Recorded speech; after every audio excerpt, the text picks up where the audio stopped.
Diving into the hidden forces behind Michigan recruiting the number one player in the nation, the Commanders could return to the iconic RFK Stadium site, and NFL valuations stun once again. It's Tuesday, November 26th. I'm your host, John James, and this is Front Office Sports Today.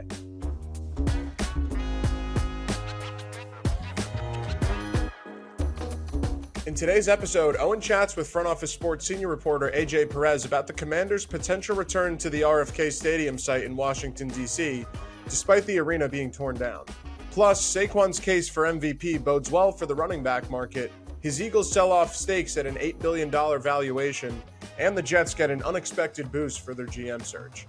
Later, we hear from Sandy Montag, who represented the legendary John Madden, on the late great's impact on coaching, broadcasting, and, of course, video games. First, let's hit some headlines. A founding member of Michigan's NIL Collective Champion Circle told Front Office Sports that Oracle founder and billionaire Larry Ellison played a key role in flipping a top-ranked recruit to the Wolverines last week. After successfully recruiting high school quarterback Bryce Underwood to Michigan with a reported 8-figure deal, Champion Circle released a statement saying, quote, "I want to personally thank Jolene and Larry Ellison, who were instrumental in making this happen by providing Champion Circle with invaluable guidance and financial resources." The statement was later deleted, but Champion Circle partner Roger Ehrenberg confirmed to FOS that the original statement was indeed in reference to the Oracle billionaire. Ellison is reportedly worth upwards of $230 billion and is the fourth richest man in the world. His wealth would be a game changer for the Wolverines, to say the least, as they have a reputation for being a second-tier recruiting power in the NIL era. The Jets' reorganization efforts are moving forward by turning to the past. The franchise hired former general manager Mike Tannenbaum alongside his company, the 33rd Team, to help with the search for a new head coach and GM. While Jets owner Woody Johnson will still be leading the search, Tannenbaum is set to, quote-unquote, vet candidates and apply reference checks in addition to supplying data on hiring trends. Tannenbaum was the general manager for the team from 2006 to 2012 and made the playoffs 3 times in that stretch before Johnson fired him. Surprise, surprise. It seems that Woody Johnson is banking on Tannenbaum bringing back a little bit of that magic from the past. NBA ratings have continued to plummet well into the start of the regular season. ESPN's Wednesday night doubleheader featuring the Bulls and the Bucks alongside the Knicks and the Suns saw year-over-year declines nearing 50%. Despite the typical regular season game seeing slumping viewership, the league does have a couple of silver linings to look forward to. The first night of the NBA Emirates Cup saw a massive increase in viewership of 84%. That was the night that Klay Thompson returned to Golden State for the first time as a Maverick. And the league is set to have all 5 of its Christmas games appear on ABC as opposed to just 2 last year. Dwayne Johnson's Spring Football League is beginning the expansion process ahead of just its second season in operation. The UFL announced that it is now accepting bids from cities looking to bring professional spring football to their communities. Russ Brandon, the league's CEO, said, quote, "We are well positioned for the long haul and look forward to identifying communities that have the potential and desire to host the UFL team." Formula One has reached an agreement with General Motors and Cadillac to add an 11th team in 2026. General Motors' team joining the grid appeared to be dead in the water as F1 rejected a bid from the car manufacturer just this past January. However, now F1 said in a statement on Monday that General Motors, quote, "achieved operational milestones and made clear their commitment to brand the 11th team for GM/Cadillac. The entry of a Cadillac team is a huge boost for the sport as popularity continues to grow in the United States. The entry of the new team will mark the first time that Formula One has had more than 10 teams in a full decade. The Washington Commanders are likely to find a new home before 2030, but it might not be new at all. Front Office Sports reporter AJ Perez says that the Commanders could end up returning to the site of RFK Stadium in Washington, D.C., where the team played from 1961 to 1996.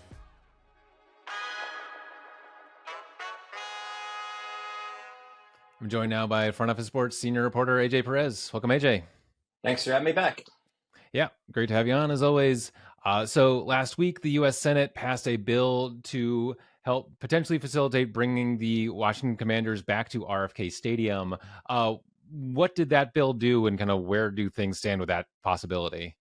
Yeah, this bill's been going on for many months. It passed the House in February. It would give D.C., which doesn't have control of this land at this point because it's National Park Service land. It would give DC a 99-year lease, and one of the options, among others like retail and residential uses and parks, is it would allow them to build a stadium. Now, this is where the Commanders played all the way up through 1996 for decades, before they moved to Landover, Maryland, where they are now, and that stadium is always the worst ranked in the NFL. No matter what list you look at for the last several years, it's the worst stadium of all 30 in the NFL. So they need a replacement. They're going to be there probably till 2029 at pretty much that could be at the longest, but 2030 is what they're targeting for a new stadium. We just don't know where.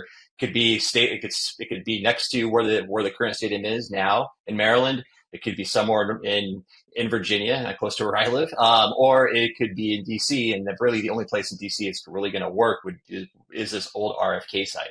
What's the status of the RFK site? I mean, is it just a site at this point? Would they be building a brand new stadium there, or is there something to work with? Nothing to work with. It's being torn down, and it hasn't been used since 2017. Basically, that's kind of about the same time the DC United moved to their new stadium, which is near the Nats ballpark. So it's been they've used it for a couple of international soccer games and other events after they moved, but it's been sitting there for the last 6-7 years, just being in the last several months being demolished. They're taking their time with it. It's still, you can still make out that it used to be a stadium still. So they have to still got to tear it down. It's been a lot of red tape. It's the government. It's taken a while. But we're kind of in now that what happened when I covered the hearing last week, in the Senate, it did move forward. Now it's kind of whether it's going to get a vote before December 20th, which is the kind of the ballpark date of when Congress will adjourn.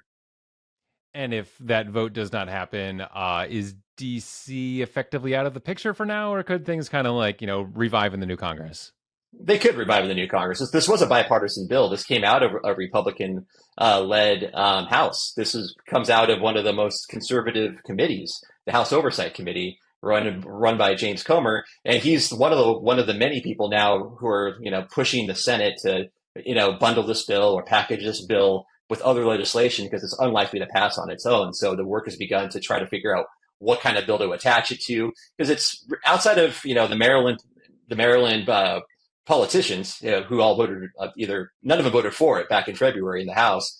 The two senators are giving us statements to FOS and other outlets, kind of hinting about this is putting the thumb on the scale for DC, when it's really, it just gives DC the opportunity to build something, because it's just sitting there, 175 acres thereabout, and it's not being used. A little part of it got turned into a park, but that's pretty much it. It's just been kind of slowly deteriorating. And is there any funding attached in this bill, or is it just authorization? Just authorization. There was talk about putting an amendment in there, which was kind of unnecessary, about, no federal money is going to go to the Washington Commanders to build a stadium. That was never going to happen anyway. Now the next part of it is how much DC public money will go into it, or will there be any? Because that's what this is going to be. We still think it's going to be a three jurisdiction battle between Maryland, Virginia, and DC. And obviously, while this is a very, very probably the most favorable place among fans, that's easy to say, going to RFK and DC, there are other options. And if DC gives out no money for a new stadium, in Virginia, here's $500 million, $1 billion, and Maryland goes, here's $1.2 billion. It's going to make the Commanders decision, Josh Harris's group, who has been owner now for over a year, maybe a little harder. And they've been really, they even backtracked on the dome stadium. We don't even know if it's going to be a dome. It's likely going to be a dome. But like I heard earlier, last week, it was like, we haven't decided on that yet. So they're really, really playing it slow. When this whole process started, however long ago, I feel like it's been a long time, I felt like, the Commanders are in this very enviable position of, usually a team has to say, give us money for our new stadium, or we're going to start making some noises about relocating, and you have to decide how serious we are about that. They don't have to relocate in the sort of technical sense of we're going to be called something else, but they've got Maryland, they've got Virginia, they've got DC. They can play all of them off of each other. But as you mentioned, Maryland has been slow to give them anything. That's partly related to Dan Snyder, the previous owner, and was a objectionable human being. But yeah, does that still look like it's going to happen, that we're going to have at least 2 jurisdictions, maybe 3, offering up hundreds of millions of dollars. Yeah, it seems like Maryland's been the most vocal, and Governor Moore has been and other politicians in Maryland have been very, saying the right things. He either going out to training camp, the governor and Governor Westmore, trying to, hang out with his constituents and elders around the Commanders. He's really wants to keep the team, and it's the most straightforward route, just to build a stadium next to where it is now. Granted, it's awful to get to. It's one of not stadiums are bad. I mean, NFL stadiums aren't easy to get in and out of, but it's not great. And so DC would be a lot better. The metro station's a lot closer to the stadium than it is right now. It's almost a mile where it is now, at Northwest Field. So it's Northwest Stadium. And, so it's kind of like, there's a lot of other factors now. If it comes to Virginia, they're kind of the dark horse at this point. We really don't know what's going on. This is the year that they passed a $300,000 bill last year to study a stadium authority. We really don't know, but they're talking. I mean, people are discounting I guess my adopted state, but the politicians are talking. And, just because we don't have like a set site where Maryland does and DC obviously does with RFK, Loudoun County, where I live, it's where the hit team headquarters is probably the most likely candidate at this point. But there could be another couple other sites, maybe closer. I think Woodbridge, which Dan Snyder had a right to buy land on, 200 acres out there, which never went forward because Dan Snyder could not get anybody on board. That's possible, but I think it's going to be Loudoun County, Fairfax County, which are closer to DC, or it's going to be Maryland, where it is now, or RFK is still a little bit of a pipe dream until this bill passes. And are any of these sites, if the money is about equal, does one kind of have the advantage over the other, or is it still too soon to tell about that stuff either? RFK. I mean, RFK is going to be the place. I think that's the number one option. The owners, they've gone and some of the co-owners have visited other stadiums, getting ideas, go to SoFi and such. But it's, so they probably have a better idea of what they want in a stadium, even though they're not telling us, than they do where they're going to put it, because, they have, really, you don't have to break ground for a couple more years. Just really, it's going to take about 2 years to build and open it up. So we're still a couple of years away from having to make that decision, or they can play. They own the land around the current stadium in Maryland. They own the stadium. There's really no rush. It's just like how much longer you're going to play at the worst stadium in the NFL. Yeah, I guess we will find out eventually. AJ Perez, thanks so much for joining us on the show. Thanks for having me. Eagles owner Jeffrey Lurie is selling shares to two families in a deal that values the team at $8.1 billion, which gives them the second highest valuation in the NFL behind the Cowboys and tied with the Miami Dolphins, who are also in the process of bringing on new ownership, only in the form of private equity. Lurie, on the other hand, has opted to go with traditional investors instead of selling off shares to a firm, which did seem to be the direction that many owners would take after private equity investment was approved by the NFL back in August. For the Eagles, the family trust of the former Atlanta Hawks owner Ed Peskowitz will take a 4.75% stake in the team, and the other stake of 3.25% will go to a trust created by Susan Kim, who's the executive vice chairman of Amcor Technology. Sports Business Journal reports that Lurie still will retain an 85% stake in the team and is not expected to sell more equity for the time being. In the meantime, this brings in more cash and continues to boost the Eagles' valuation, continuing the trend across the NFL. Part of the reason that the Eagles' franchise value is so high is because they're playing so well, and perhaps the biggest reason for that is the play of Saquon Barkley, who's making a legit case for most valuable player this season. After setting the Eagles' all-time record for both single-game rushing yards and scrimmage yards on Sunday, Saquon now has the third best betting odds to win MVP at plus 600. If he does take home that hardware, Barkley would be the first non-quarterback to win the award since Adrian Peterson did it back in 2012. It'd be a tremendous win for Barkley, who is arguably the face of the running back contract play when it came to head in the past two offseasons. Instead of locking him up long-term, the Giants decided to give Barkley an adjusted franchise tag in 2023 so that he could instead spend their money on the recently departed Daniel Jones. Last summer, the Giants had yet another chance to retain Barkley, but according to the running back, the team never offered him a contract to return. So instead, he signed with the Eagles for 3 years and $38 million. Barkley is the fourth highest paid running back in the NFL, behind Josh Jacobs, Jonathan Taylor, Christian McCaffrey. If he takes home MVP during his tenure with the Eagles, I have no reason to doubt that he'll vault to the top of that list when his next free agency period arrives. John Madden is one of football's most influential figures, his influence spanning from the sidelines to the booth to the video game world. Owen spoke to his longtime agent Sandy Montag about how Madden opened up a world where broadcasters can be celebrities and why his legacy is one of football's permanent fixtures. I'm joined now by Sandy Montag, president of the Montag Group. Welcome, Sandy. Owen, great to be with you. Yeah, great to have you on. So you were John Madden's agent starting in 1985 when he was becoming a broadcaster. You're also featured in a docuseries about the Madden game, which had its first iteration in 1989 and continues to this day. When do you feel like Madden became this larger than life persona that we think of him as today? Well, I think he started his broadcasting career in the early 80s with CBS. I think probably the first big thing that made him a little larger than life was the Miller Lite commercials, when he burst through the wall and started doing that. He also hosted Saturday Night Live in the early 80s. And then, when he started really part of the A-Team with Pat Summerall in the 80s and, went on to call his first Super Bowl. I think right around that time, he started becoming, I don't know, larger than life, but he started becoming a national personality. Yeah. And had there been anyone like that, an NFL coach, or I guess there've been players maybe who had kind of like become some ubiquitous media figures, but I am struggling to think of one at that time who kind of occupied that role.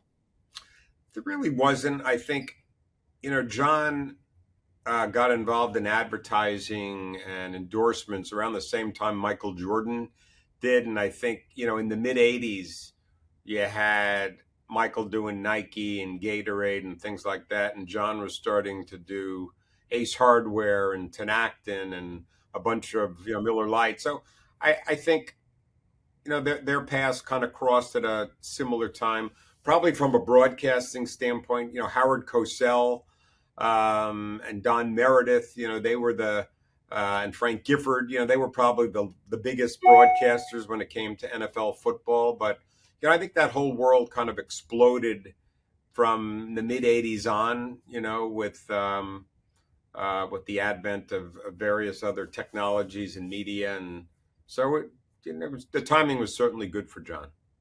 Yeah, as soon as you said Tenactin, I can hear his voice saying "Tough actin' Tenactin." Yeah. What effect do you think that had on how coaches were perceived, maybe even compensated? And yeah, just like do you see like this domino effect that starts with Madden and maybe a couple others that sort of goes into this world we're in now, where just like a lot of these figures are sort of Madden-esque in how they're in the media, and it's like everything is made to be clipped. It's essentially.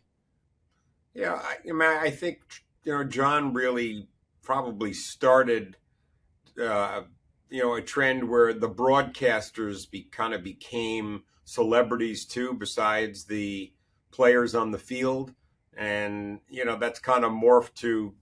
You look at it, 40 years later, where you have Tom Brady, who's the lead broadcaster for Fox, and Tony Romo, the lead for CBS, and Troy Aikman, the lead at Monday Night Football. So I think probably the Madden Summerall team was the first team that people really look forward to watching, and they always had the big game, late afternoon on a Sunday, and whether it were Redskins, Giants, or Cowboys and Bears, it just kind of exploded, really. I think ratings for NFL football, and then attention to who was calling the game. Yeah, definitely. And I feel like I was sort of trying to think through all this stuff before this interview, and how the analyst position, like the person doing the play-by-play, that's kind of become the purview of the ex-quarterback, not exclusively, of course, but you got Brady and Romo. And I guess not always quarterbacks, but often it's them. They're sort of the celebrities that go on to be the broadcasting celebrities, and the coaches are now more of like in the studio. They don't have to be quite as on their toes, calling everything in 8-second bits, and can kind of lean back and give their analysis.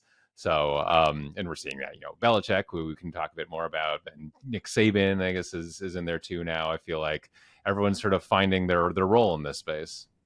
Yeah, no, I think that's a good point. I think, quarterbacks really, they're always the center of attention when it comes to the NFL team. They get more face time than anyone else.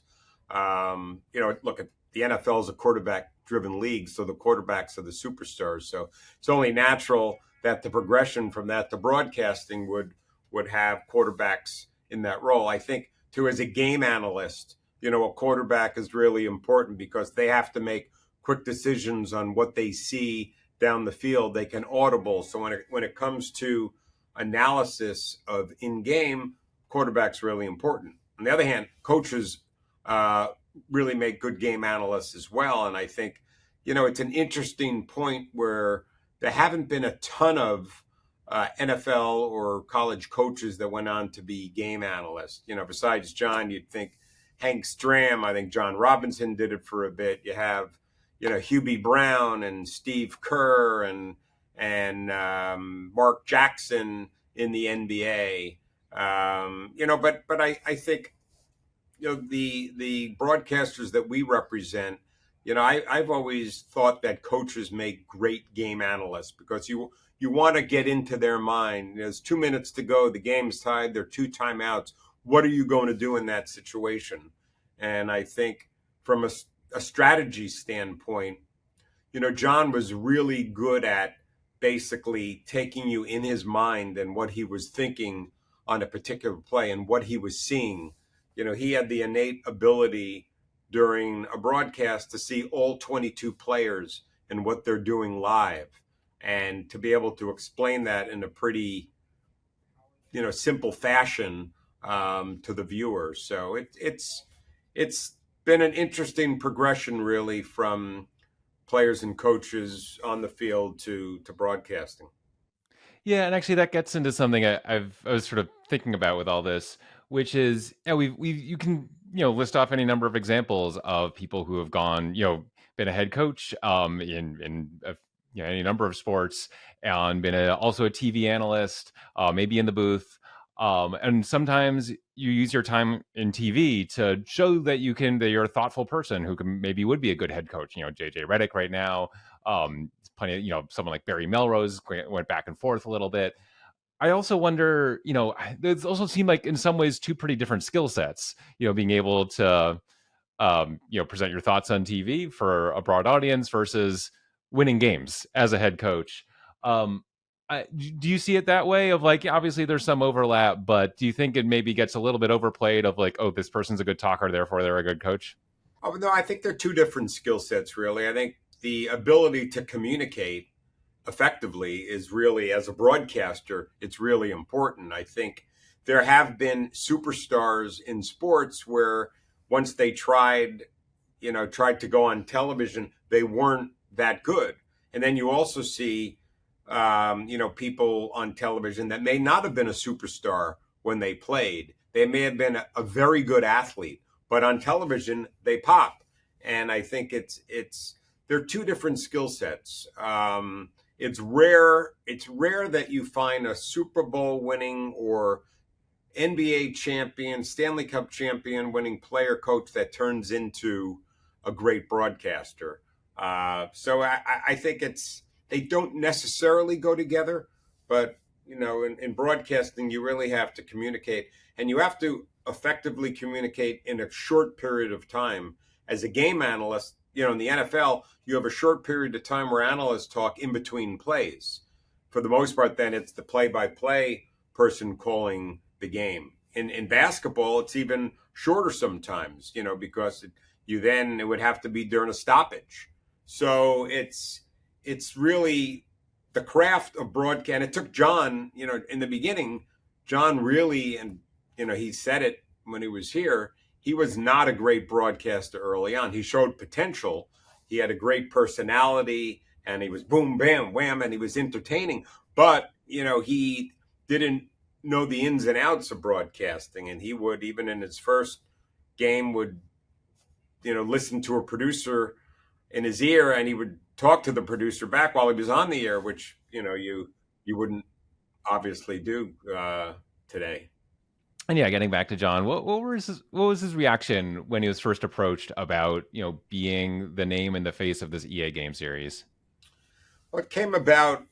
Electronic Arts was a private company that Trip Hawkins founded, and they had a basketball game and they'd had a baseball game, and Trip had the idea to have a computer football game, really as a kind of a learning tool for football. John had taught when he retired from coaching.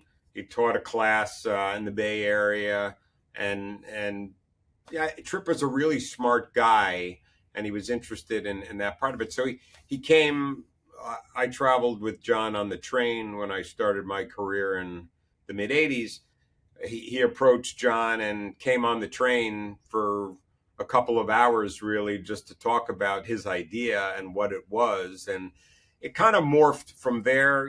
At first, we really didn't think much about it. We thought it was an interesting idea, but then there were all sorts of issues on technology, and he couldn't get all 22 players on the computer screen at the same time. There wasn't enough computer memory. So he said, we're going to do a 7-on-7 game. And John said, I'm not putting my name on a 7-on-7 game. So, then there were delays in the production, and what was supposed to come out, took a year or two longer than we thought to come out. So we never really thought this would amount to much, honestly. We just thought it was something that would probably fizzle out. And again, the technology back then, it was computers. It was a floppy disk, as opposed to where we are now with all the different platforms that are available. So, early on, I'd have to say this was just one of those projects that we never thought would get off the ground. Yeah, and honestly, it kind of sounds like, when I think about, the vast array of products that athletes endorse or put their names on, I feel like often the threshold is, I'm okay with this as long as it doesn't embarrass me. And was that kind of where John was with the game to start? Yeah, he didn't, John was authentic. So we would never put his name on or attached to a brand or anything that didn't really seem like it was Madden. We were always very protective of his brand, especially as the brand began to grow and grow and grow. And, he used to say to me, just, I don't want them to embarrass my name. I'm not putting my name on something that looks phony and doesn't look like real football. So, we were very conservative during those times and just wanted to protect the image more than anything else. Yeah. And thinking about the legacy of the game, in some ways it's not unlike the legacy of Madden as a broadcaster, in that I think it helped introduce football fans, and certainly I would include myself, to a lot of the concepts, like things like, nickel and dime packages and the various like run and pass plays. Not that I could really like translate playing the game to watching NFL and like knowing what was going on all of a sudden, but at least I kind of had the vocabulary all of a sudden. So, I'm just wondering what you think about sort of the impact of the game in how people enjoy and perceive the NFL. Yeah, I think in the beginning, we, meaning EA, we wanted the game to look like how the game is presented on television. Television does such a great job, especially today. Arguably, it's better to watch an NFL football game in your living room on a 100-inch high-def television than sitting in the stands when someone's standing up in front of you, and all sorts of things are going on. So in the beginning, we wanted to look be authentic, look like it did on television. Fast forward a decade or two later, television wants to look like how the video game looks. And some of the things that we did in Madden, they're now copying the video game. So it kind of came full circle. I think also if you talk to players and listen to players and some of the players that are featured in this documentary coming up on Amazon, they use Madden as a teaching tool during the week. If you're Emmitt Smith and you're playing the Giants this Sunday, Emmitt would play Madden and look at, okay, where's Lawrence Taylor lining up in this particular situation? What's their defense? Where are they in nickel? And I think even today, I think players use it as, it's like game film, really. It's that realistic that, that it's become used in that way. I think also it's over the years, it's been interesting how player ratings have become a thing and how there are different, players would always lobby John when he went to production meetings or went to practice. Hey, I'm faster than, you're not giving me enough juice. I'm faster. I'm a better tackler, and then I think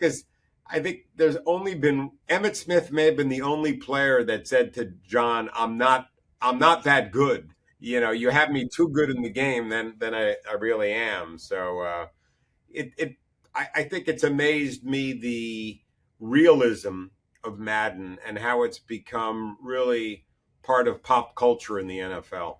Yeah, absolutely. And it went from like, this needs to look sort of like real football to like this looks more like the product almost than football itself sometimes.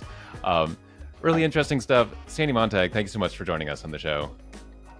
Owen, great to be with you. Good luck with everything. The NBA could recruit Caitlin Clark for its All-Star Weekend three-point contest, according to ESPN. After last year's battle between Stephen Curry and Sabrina Ionescu that brought in peak viewership among all of the weekend's events, the league is now looking to add Clark and Klay Thompson into the mix for a little Splash Brothers versus Splash Sisters showdown.